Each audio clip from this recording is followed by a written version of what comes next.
This is Birdagulan Round 4. Birdagulan is a one-on-one event.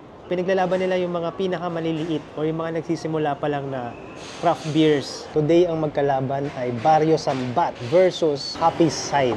Hindi namin alam which one dito yung Happy Side and which one dito yung Barrio Sambat. Mamaya i-reveal pagka natali na yung mga votes dun sa loob. These are two beers na hindi ko pa natitikman. Kaya din I wanted to attend this event tonight kasi hindi ko pa natitikman itong dalawang beer na to. So I have here one of them. This one is the lighter one. It's A.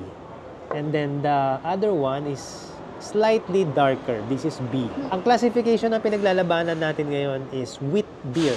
And the winner for today was beer.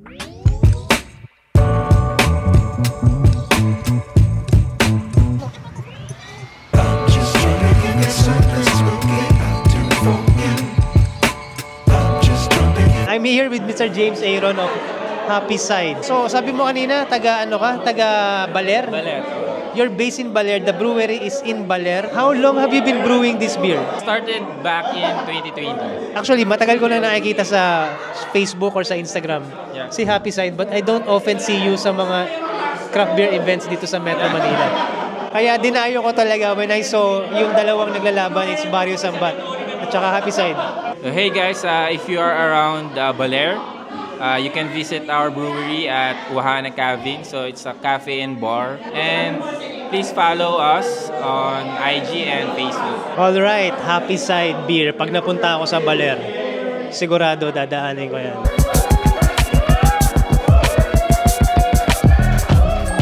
Alright, I'm here with Mr. J.O. of Barrio Sambat. Taga saan ang Barrio Sambat? Saan ang brewery? Barrio Sambat talaga is from Batangas City. Together with the Batangas Homebrew Club. So kasama ko dyan is yung mga malaki at kilalang brewery na sa Batangas like Black White, Kumintang. Actually, si Kumintang, na-meet ko na rin si Kumintang. Natikman ko na yung Kumintang. Masarap din. Maganda ang eksena sa Batangas. Yes naman.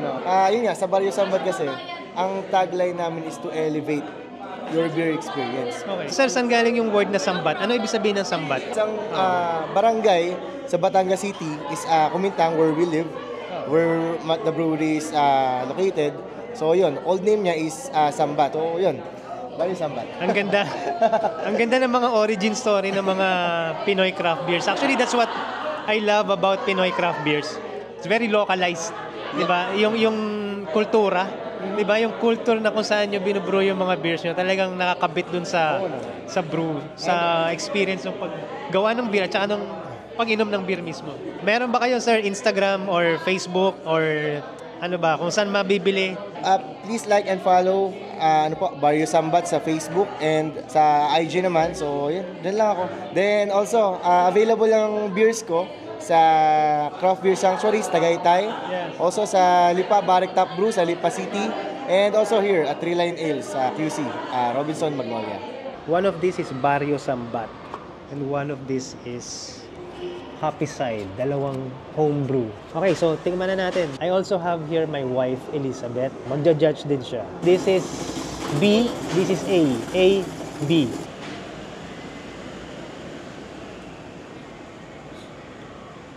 So wheat beer is kinda like San Miguel wheat beer. Or yung familiar ka na lasa is a Hoegaarden. I don't know why, pero may lasa siyang pineapple sa akin. Okay, next, follow.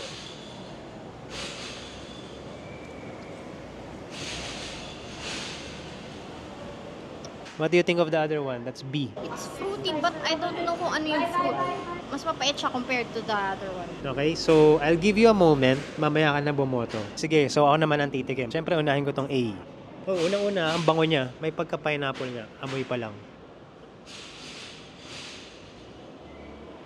Parang pineapple or apple. Medyo maasim siya. It's unlike Hoegaarden. Ang layo. And then the other one, this is B. Tikman natin. Oh, ibang amoy niya. It's totally different. Yes, it's more bitter than the other one. I feel like mas complicated yung lasa nitong B. It's more unexpected than the A. It's also fruity, but I'm sensing some smokiness. I have a choice already. Elizabeth, do you have a choice? Okay, less bitter daw yung A. Kaya, her choice is A. Yeah, ako naman, mas gusto ko yung B. Precisely because it's the opposite of her choice. Mas may surprise. Parang mas unexpected yung flavors and yung aftertaste nitong B. So, I like B. Actually, kung ano man yung manalo dito, both of it are very good. Okay, boboto na tayo. So, oy, asan na yung box? Ballot box. So, the ballot box is over there. Ito na, meron pa ako. Habol. Right here, we have A and B. Ang binoto niya ay A. So, here is her vote. A. Here, look. A. My vote is B. So, letter B. This one. Letter B. In a while, malalaman na natin kung sino yung mananalo. Itatali na yung votes. Let's see kung sino ang mas masarap according to the crowd here. By the way, this is 3-line ales dito sa Robinson's Magnolia. Parati sila nagsusponsor ng mga ganitong small events ng tawag dito, Manila Mashers Homebrew Club. Before I announce the winner, special thank you to Manila Mashers. Please, you want to say a little bit? And the winner for today was beer A. From Happy Side. Happy Side! Yay! Congrats! The winner is A. Tama ka. Mas masarap. Mas maraming bumoto dun sa A. And it's Happy Side. But it's okay. Kasi masarap din naman yung Barrio Sambat. And I like Barrio Sambat better. Sabi ko nga kanina.